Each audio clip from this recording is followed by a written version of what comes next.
Hi hello welcome back to my channel SRK rangoli world. ఈరోజు వీడియోలో అయితే నేను చికెన్ దమ్ బిర్యానీ ఈజీ ప్రాసెస్లో ఎలా చేసుకోవాలో చూపించబోతున్నానండి. ఫస్ట్ అయితే నేను ఇక్కడ 6 ఆనియన్స్ని మీడియం సైజ్ ఆనియన్స్ని అయితే తీసుకున్నాను. వీటిని ఫైన్గా చాప్ చేసుకొని ఆయిల్ వేసుకొని నేను ఇక్కడ ఫ్రై చేసుకుంటున్నాను. ఇక్కడ నేను ఆనియన్స్ని డీప్ ఫ్రై చేసుకోవట్లేదండి, కొద్దిగా ఆయిల్ మాత్రమే తీసుకొని ఫ్రై చేసుకుంటున్నాను. మీకు ఇష్టమైతే మీరు డీప్ ఫ్రై కూడా చేసుకోవచ్చు, బట్ ఎక్కువ ఆయిల్లో ఫ్రై చేయడం ఇష్టం లేదు కాబట్టి నేను ఇలా కొద్దిగా ఆయిల్ తీసుకొని ఫ్రై చేసుకుంటున్నాను. దీనికి కొంచెం టైం అయితే పడుతుంది, కానీ మనం మిగతా వర్క్ అన్నీ ఫినిష్ చేసుకునే లోపు ఆనియన్స్ అనేవి ఫ్రై అవుతాయి. ఇక్కడ నేను ఆనియన్స్ని సిమ్లో అయితే పెట్టి వేయించుకుంటున్నానండి. మీరు మధ్య మధ్యలో కలుపుతూ ఉండాలి. నెక్స్ట్ అయితే ఒక గిన్నె తీసుకున్నాను, దాంట్లోకి కేజీ రైస్ అయితే తీసుకుంటున్నాను. నేను తీసుకున్న గ్లాస్ అయితే 1/2 కిలో రైస్ పడుతుంది. సో 4 గ్లాసెస్ ఆఫ్ రైస్ అయితే తీసుకుంటున్నాను. దాన్ని 2 టైమ్స్ వాటర్తో వాష్ చేసుకొని నానబెట్టుకుంటున్నాను. ఇలా నానబెట్టడం వల్ల ఏంటంటే రైస్ అనేది పొడుగ్గా మంచిగా ఎదుగుతుందండి. రైస్ వాష్ చేసి పెట్టుకున్న తర్వాత ఇక్కడ నేనైతే 1200 గ్రామ్స్ ఆఫ్ చికెన్ తీసుకున్నానండి. దాన్ని బాగా క్లీన్ చేసుకొని 5-6 టైమ్స్ వాష్ చేసుకున్నాను. చికెన్ని మరీ పెద్ద పీసులు అయితే ఏం కట్ చేయలేదండి, ఇది మీడియం సైజ్ ఆఫ్ పీసెస్ తీసుకున్నాను. 6 స్పూన్స్ ఆఫ్ కారం అయితే తీసుకుంటున్నాను. ఇదైతే ఉప్పు కలిపిన కారం అండి. మేము తెలంగాణ వాళ్ళం కాబట్టి కారం కొద్దిగా ఎక్కువగానే తింటాము. ఇప్పుడు చూపించిన స్పూన్తో అయితే నేను 6 స్పూన్స్ ఆఫ్ కారం వేసుకున్నాను. కారం వేసుకున్న తర్వాత పసుపు అయితే కొద్దిగా తీసుకుంటున్నానండి. ఒక 1/2 స్పూన్ పసుపు అయితే తీసుకున్నాను. 2 స్పూన్స్ ఉప్పు అయితే వేసుకుంటున్నానండి. ధనియాల పొడి ఇది నేను ఫ్రెష్గా ప్రిపేర్ చేసుకున్నాను, ఇది ఒక 2 స్పూన్స్ వేసుకున్నాను. 1.5 స్పూన్ గరం మసాలా అయితే వేసుకుంటున్నాను. నెక్స్ట్ నేను ఆచి చికెన్ మసాలా అయితే వేసుకుంటున్నానండి. మీరు ఇంట్లో ప్రిపేర్ చేసుకున్న చికెన్ మసాలా ఉంటే అదైనా వేసుకోవచ్చు. ఇది నేను ఒక 1.5 స్పూన్ అయితే వేసుకుంటున్నాను. నెక్స్ట్ వచ్చేసి ఇక్కడ 1200 గ్రామ్స్ చికెన్కి నేను 3 మీడియం సైజు నిమ్మకాయలను అయితే వేసుకుంటున్నాను. నిమ్మకాయలు వేసుకున్న తర్వాత ఒక 2-3 స్పూన్స్ ఆయిల్ అయితే వేసుకుంటున్నాను. ఆనియన్స్ ఫ్రై చేసిన ఆయిల్ అయినా మీరు ఇక్కడ వేసుకోవచ్చు అండి, హాట్గా ఉన్న ఆయిల్ అయినా వేసుకోవచ్చు. అవన్నీ వేసుకున్న తర్వాత బాగా మిక్స్ చేసుకున్నాను. నెక్స్ట్ వచ్చేసి ఇక్కడ ఒక 3 స్పూన్స్ అల్లం వెల్లుల్లి పేస్ట్ అయితే వేసుకున్నాను. ఇది కూడా నేను ఫ్రెష్గా ప్రిపేర్ చేసుకున్నాను. నెక్స్ట్ వచ్చేసి 3 పచ్చిమిరపకాయలు అయితే తీసుకున్నానండి, మధ్యలో కట్ చేసుకున్నాను. గుప్పెడు కొత్తిమీర, గుప్పెడు పుదీనా ఆకులను అయితే వేసుకుంటున్నాను.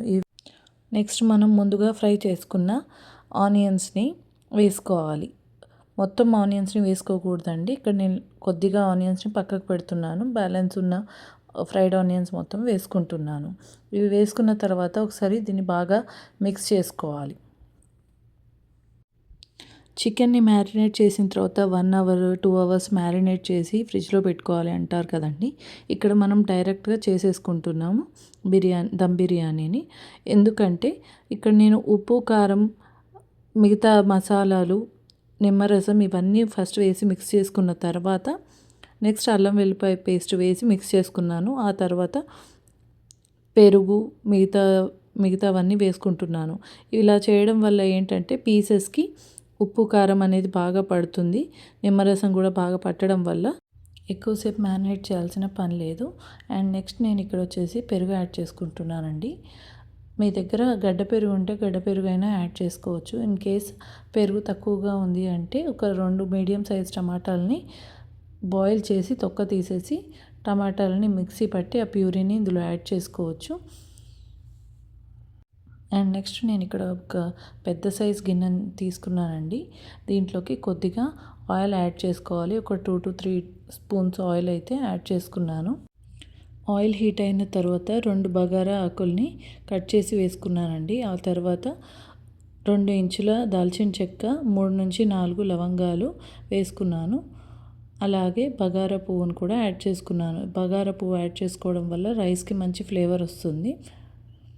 అండ్ ఆ తర్వాత వాటర్ యాడ్ చేసుకోవాలి. ఇక్కడ వాటర్ క్వాంటిటీ అనేది కొంచెం ఎక్కువగా తీసుకోవాలండి. ఇప్పుడు ఈ వాటర్లో మనం తగినంత సాల్ట్ వేసుకోవాలండి. ఇక్కడ మీరు వాటర్ టేస్ట్ చూస్తే సీ సాల్ట్ వాటర్ లాగా ఉప్పుగా ఉండాలి. సో దానికి తగ్గట్టుగా వేసుకోండి. ఇక్కడ నేను ఒక 4 టేబుల్ స్పూన్స్ సాల్ట్ అయితే వేసుకున్నాను. ఆ తర్వాత మంటని హైలో పెట్టుకొని గిన్నె పైన మూత పెట్టుకోవాలి. ఒకసారి వాటర్ ఎప్పుడైతే బాయిల్ అవుతుందో అందులో మనం సోక్ చేసి పెట్టుకున్న బాస్మతి రైస్ని వాటర్ తీసేసి ఓన్లీ రైస్ ఒకటి వేసుకోవాలండి. ఈ రైస్ మనం ఓన్లీ 40% అయితే ఉడికిస్తున్నాము. బిర్యానీ ఫైనల్గా ఫినిష్ అయ్యే టైంకి రైస్ మంచిగా కుక్ అవుతుందండి. రైస్ ఒకసారి మొత్తం ట్రాన్స్ఫర్ చేసుకున్న తర్వాత ఒకసారి గరిటెతో మొత్తం మిక్స్ చేసుకొని పైన మిక్స్ చేసుకోవాలండి. మరి గట్టిగా ఎక్కువ సార్లు మిక్స్ చేయకూడదు. జస్ట్ ఒకసారి అన్నీ కలిసేలా మిక్స్ చేసుకొని మూత పెట్టుకొని అయితే బాయిల్ చేసుకోవాలి. హాట్ వాటర్లో వేయడం వల్ల రైస్ త్వరగానే ఉడుకుతుందండి. మధ్యలో ఒకసారి చెక్ చేసుకోవాలి, ఎందుకంటే రైస్ త్వరగా మెత్తబడే అవకాశం ఉంది కాబట్టి ఒకసారి చెక్ చేసుకుంటే మనకు తెలుస్తుంది. ఇలా ఫింగర్స్తో ప్రెస్ చేసినట్టయితే మీకు రైస్ ఎంతవరకు ఉడికిందో తెలుస్తుంది. ఆ తర్వాత స్టవ్ ఆఫ్ చేసేసి ఈ వాటర్ని మొత్తం స్ట్రెయిన్ చేయాలండి.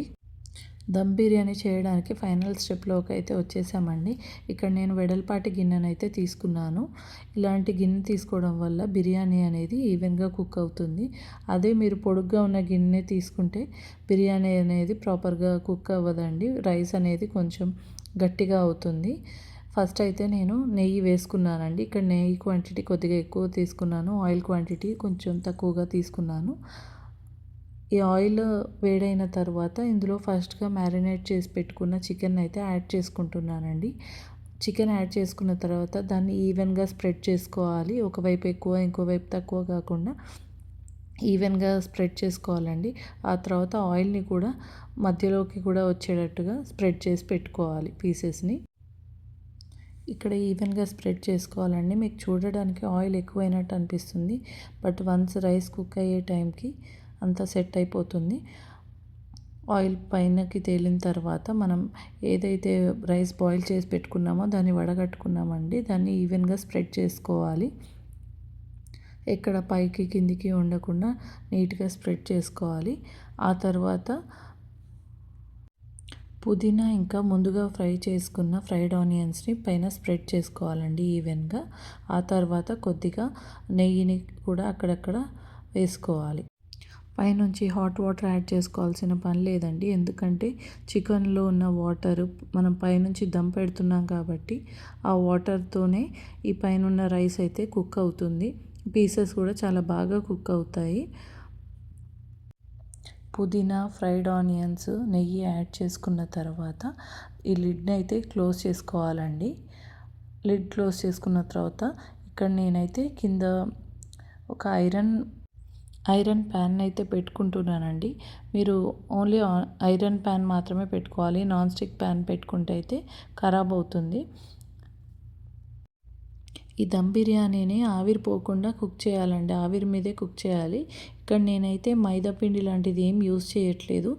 మైదా పిండికి బదులుగా మనం ముందు రైస్ ఏదైతే బాయిల్ చేసి పెట్టుకున్నామో ఆ హాట్ వాటర్ని ఒక బౌల్లో కలెక్ట్ చేసుకున్నాను. ఆ కలెక్ట్ చేసుకున్న వాటర్ని ఆ బౌల్తో సహా దీనిపైన వెయిట్ కింద అయితే పెట్టుకుంటున్నాను. మీరు ఇంకా ఏదైనా బరువు కానీ వేరే గిన్నెలో వాటర్ కానీ తీసి దాని మీద బరువు పెట్టుకోవచ్చండి. దీనివల్ల ఆవిరి అనేది బయటికి వెళ్ళదు, దమ్ బిర్యానీ అనేది పర్ఫెక్ట్గా కుక్ అవుతుంది. కానీ బిర్యానీ ఎంతసేపు పెట్టుకోవాలి, అసలే చికెన్ కుక్ చేసుకోలేదు, అస్సలు కంగారు పడాల్సిన పని లేదండి. ఇక్కడ ఎగ్జాక్ట్గా స్టవ్ మీద మనం పెట్టుకున్న తర్వాత, అంటే గిన్నె బరువు పెట్టుకున్న తర్వాత నుండి 45 మినిట్స్ ఎగ్జాక్ట్గా పెట్టుకుంటే సరిపోతుంది. 45 మినిట్స్ తర్వాత స్టవ్ అనేది ఆఫ్ చేసి ఒక 5 to 10 మినిట్స్ దాన్ని అలానే వదిలేసి ఆ తర్వాత లిడ్ ఓపెన్ చేసుకోవచ్చు. ఫైనల్గా బిర్యానీ అయితే రెడీ అయిందండి. ఒక బిర్యానీ ప్రిపేర్ అయిన 10 మినిట్స్ తర్వాత నేను ఇక్కడ లిడ్ అయితే ఓపెన్ చేశాను. రైస్ చూడండి ఎంత పొడి పొడిగా ఎంత బాగా వచ్చిందో. చికెన్ పీసెస్ కూడా చాలా మెత్తగా ఈవెన్గా కుక్ అయ్యాయి. రైస్ అయితే చాలా పొడి పొడిగా చాలా బాగుందండి. టేస్ట్ కూడా చాలా బాగుంది. ఇలాంటి మంచి మంచి వీడియోస్ కోసం మన ఛానల్ని అయితే సబ్స్క్రైబ్ చేసుకోండి. Please like, share and subscribe to my channel SRK rangoli world. మీకు కనుక ఈ వీడియో నచ్చినట్టయితే మీ ఫ్యామిలీ అండ్ ఫ్రెండ్స్తో కూడా షేర్ చేయండి.